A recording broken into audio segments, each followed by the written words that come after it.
yung mga cycle. At tignan nyo na po kung ano yung magaganap ngayong araw na daanan nito ng operation yung mga sakyan dito.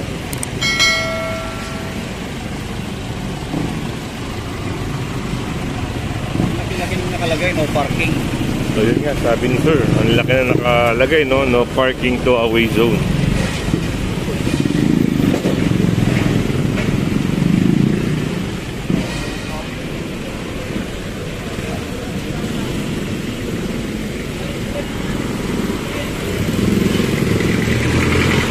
Papakita natin sa inyo mga kasama, ito po yung nakalagay dito.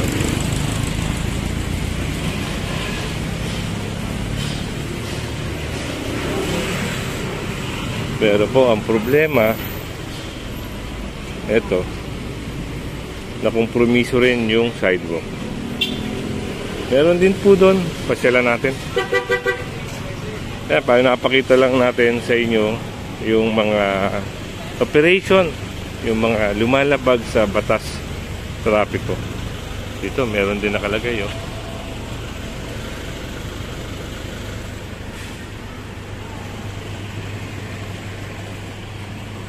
Sama natin ngayon si Team Leader Cesar Manuel, and ngayon Assistant Team Leader ng SCOG.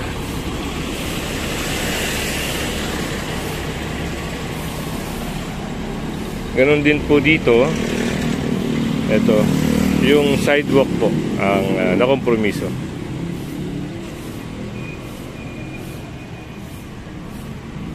Yun ang problema sa pagpapark minsan. Kaya lagi ko sinasabi sa vlog natin na mag-iingat po lagi. Pag mayroon po kayong nababasa na signage, huwag na po kayong magtangkang mag-park. Dahil matutuwa at matutuwa kayo. Si kuya, oh, walang helmet. Buti na lang at hindi siya napara ng operation nga po. At parang hanggang ngayon po ay wala pa po yung may-ari ng mga sasakyan.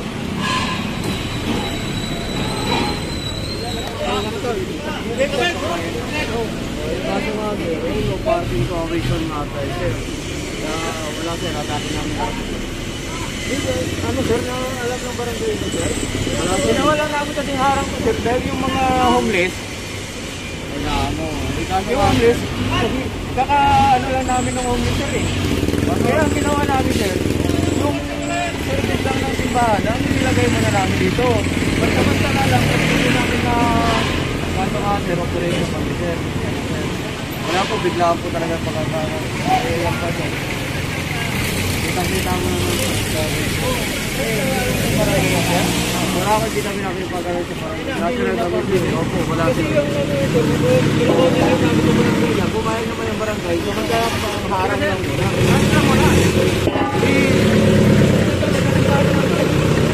Sir, dapat tinanggal ko yan sir.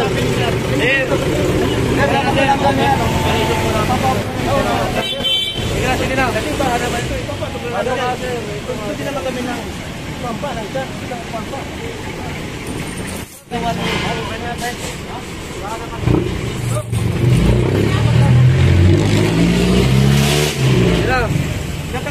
Kapitan nyo lang.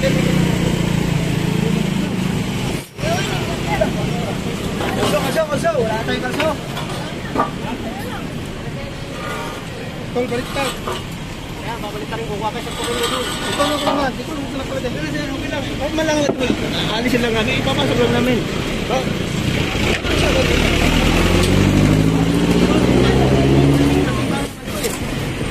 Saka hindi naman talaga namin na. Pero laki.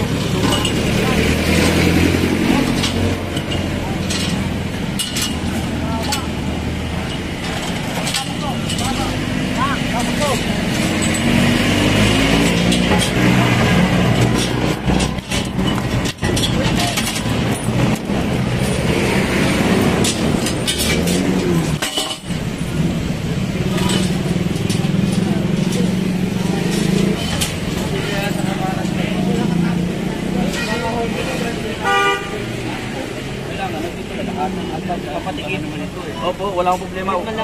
Wala ho kaming pinipili, sir. Na magiging bias ko kasi yung iba ayaw nila, tapos kayo, kausapin nyo na po kasi ganun kami, sir. Ayun na nga po, sir. Pero bago ko kayo dumadun, nagpay-dulis na ako. May protocol naman kasi tayo, sir. Makipag-kausap na lang po kayo sa mga expert natin, sir. Para wala ho tayo. Yung mga expert natin, sir. Kasi pag-bilis na po kayo kanina pa ho. Wala naman kayo sa amin. Kanina pa ho kayo lumabas. Yung dapat din yung pinaparada dito na nakalabas sa site ko. Para sa tao po. Wala naman nagpudataan para sabihin ka din.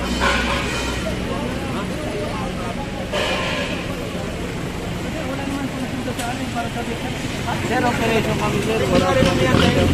May event dyan eh, kaya natin ito palaman. Pero ang ko namin is mayroon pa naman para sa simbahan natin ano yan. Hindi naman mo kasi ng simbahan. Pagsada. Tawagan mo na siya, si Sir Rio. Wala, ayaw sumagot eh. Ayaw. Ano sa susunod na ba? So, yung isa ron, yun nga, yung puti. Yun. Sasakay na rin po ata.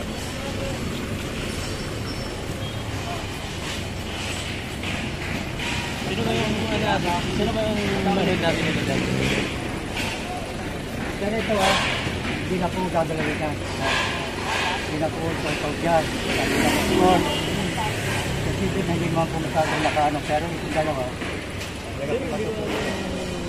Ito sir, di na tayo. Simbahan kasi naman sir. Ang ano... Ang kausapin niyo po sir, yung escort. Saan sir yung ano natin? Di sir.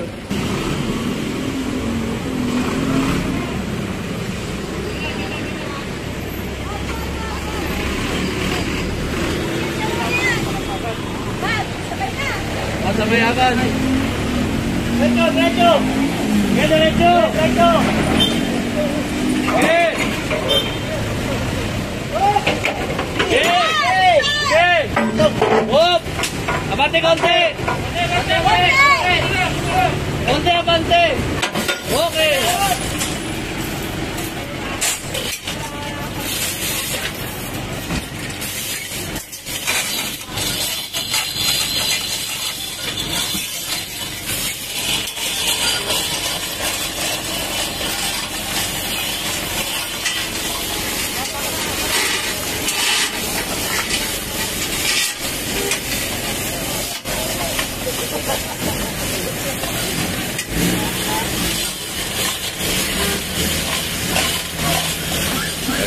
Ingat po sa mga pagpa-park, lalo na yung mga yan, yung permiso yung sidewalk.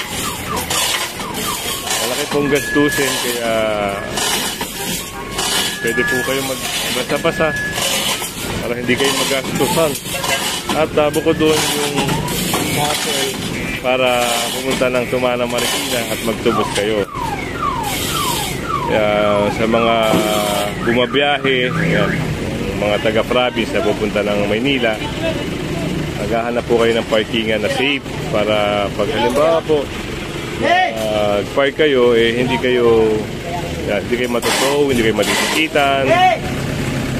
At doon naman po sa mga nakakalimot magbasa, ito po ang mangyayari sa inyo, matutow po kayo, kaya mag-iingat lagi.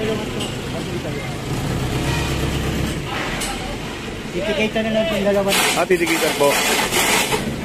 Sabi ni tansyan ko. Yun sir, no? Diretso na na para makatabi, makaluwag tayo.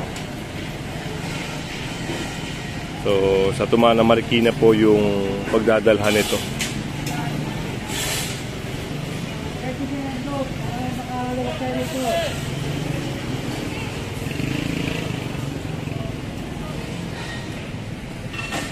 Ayan po yung notice. Total, meron naman pong guard. Ibigay po yan sa guard. At yun, tutubusin po nila yan sa Tumana Marikina. So, puntahan po natin yung isang puting sasakyan.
tayo sa may ayan, Scout Fernandez Corner, Ibardolaza.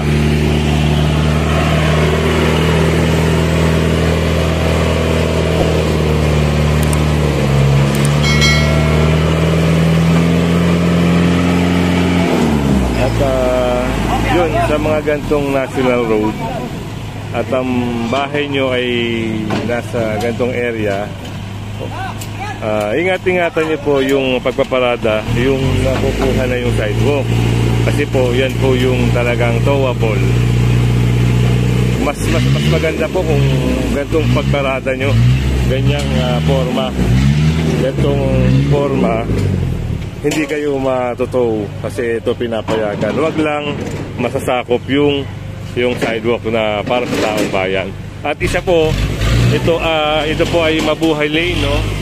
Yan. No parking along Mabuhay Lane. So, tow-away area to. Tow-away zone.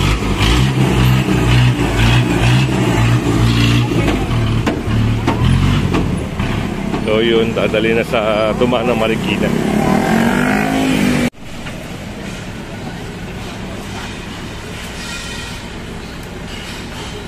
Sir, may lisensya po ba kayo? Nasa kanya ng dutikitan? Sir, sa simbahan. Hindi, titikitan po kasi sir. Kaysa po isang pa na lang. Sir, sa sakyan ng dutikitan, sa lanyos mo, no? Diyan ka lang yan, ganyan sir, parata mo rito. Okay. Ano pa dyan? Opo.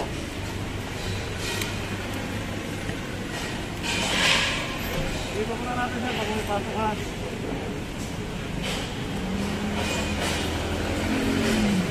So, yun po, titikita na lang po yung natitirang sasakyan. Ang paliwanag po dito, total naman, medyo okay, nadadaanan. Ang tanong kasi, ito, may signage po. Bawal po, no parking po. Kaya, yun, tinitikita ng enforcer.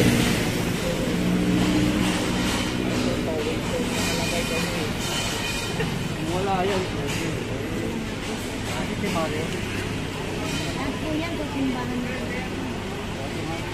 May padal yun, kulay-kulay yun. Favorite pa naman niya pag nagbibenta. Nasasakyan. Sa ulo ni padal. Dalawang sasakyan.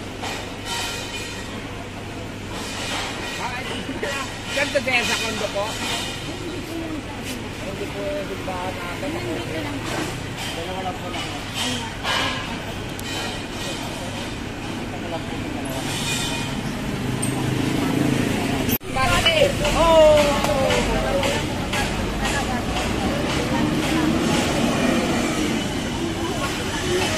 So, at yung dalawa, hindi na po na-tow.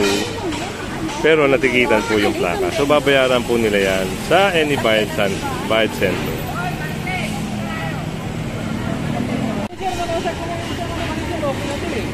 Yung dalawa lang din yung ano eh.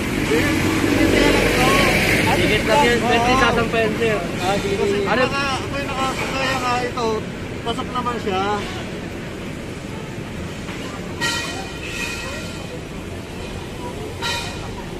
So, pwede na po na.